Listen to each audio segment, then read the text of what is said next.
y'all, it's Tammy with Collard Valley Cooks. Today I'm going to show you how to make a delicious beef shank.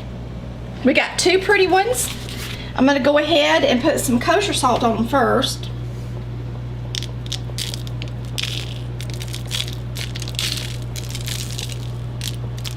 Before you sear your meat, go ahead and make sure that it's been sitting out at least an hour so that it gets close to room temperature. Now, beef shank's not always available at your grocer. We shop at Ingles and they have them quite a bit, and so does Food Depot. So if you see some, try to pick them up. Now, these are beautiful ones. They're nice and big. Lots of times when you get them, they hardly have any meat on them. So, I mean, I wouldn't waste my money on them unless they look pretty and they got a lot of meat on them. Just wait until they get some that's worth, you know, your time and effort, okay? So we're going to let this heat up and we're going to sear these on both sides. And put a little olive oil down in our pot. And it's easier just to go ahead and sear them in the pot you're going to make them in. I'm going to do them separate, so I'll do one and then I'll do the next one. So we're going to let this sit in here and get nice and brown. It'll take a few minutes and it needs to be up on a high heat. Okay, since that one bulged out and it's keeping it from getting seared real good and I'm going to take this fat band and I'm going to cut it in half so that the meat can lay down on the bottom of the pan while it's searing. I'll go ahead and let this one be browning on the side while that one lays flat on the bottom. Put it over. There we go. Now, you are going to take some fresh rosemary, some sage. We have it growing out in the yard, which is nice. I've got some garlic, and I'm just going to slice it through a little bit. I have peeled and chopped, large chop, carrot. The same goes for my onion. Now we also have a red bell pepper. We like the taste of the red. And some celery. Make sure you wash and clean your vegetables and get them prepped and ready so that you're going to make this beef shank taste unbelievable. So this is our rosemary and garlic.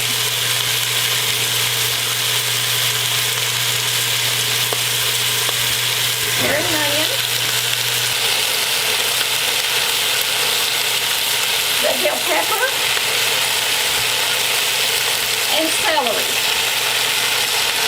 And now we're going to cover it with water. I'm going to bring it over to the sink. I have a stainless steel sink, so I can put it on my sink. Oh, it smells so good. That rosemary and that sage will make all the difference in the world.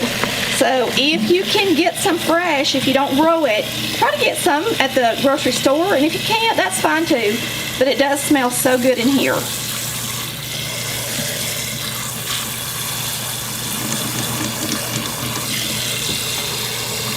You can substitute, you know, one of them for another herb if you've got it. We're going to cover this good with water. Put it back on the stove.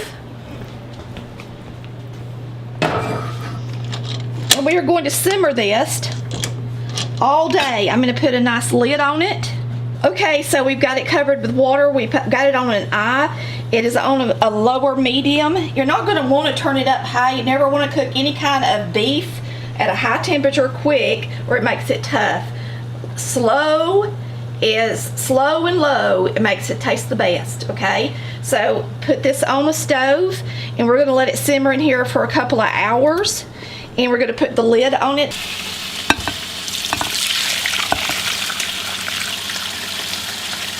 We've got a good bit of broth. So I'm going to save the good stuff in here. And add it to this a little later because I want the carrots and the onion. And we're going to pour this broth over into here. And we're going to cook this down until it reduces down and makes a gravy.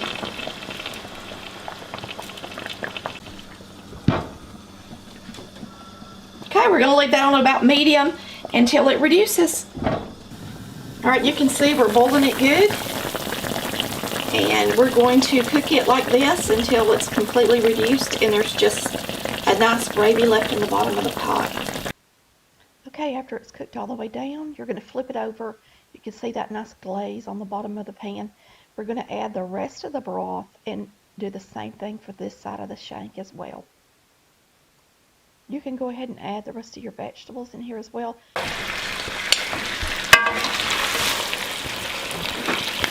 Okay, you can see the shank and how delicious it looks and how caramelized that is in the bottom.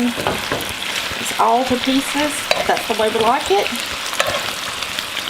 Got a couple of nice bones for your dogs in here too. We'll turn it off before it gets too brown. But you can see in the bottom how nice it looks. So, put some on the plate for you.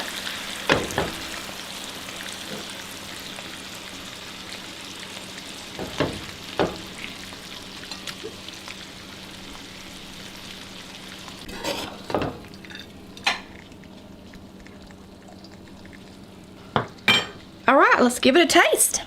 You can see that it's falling apart done.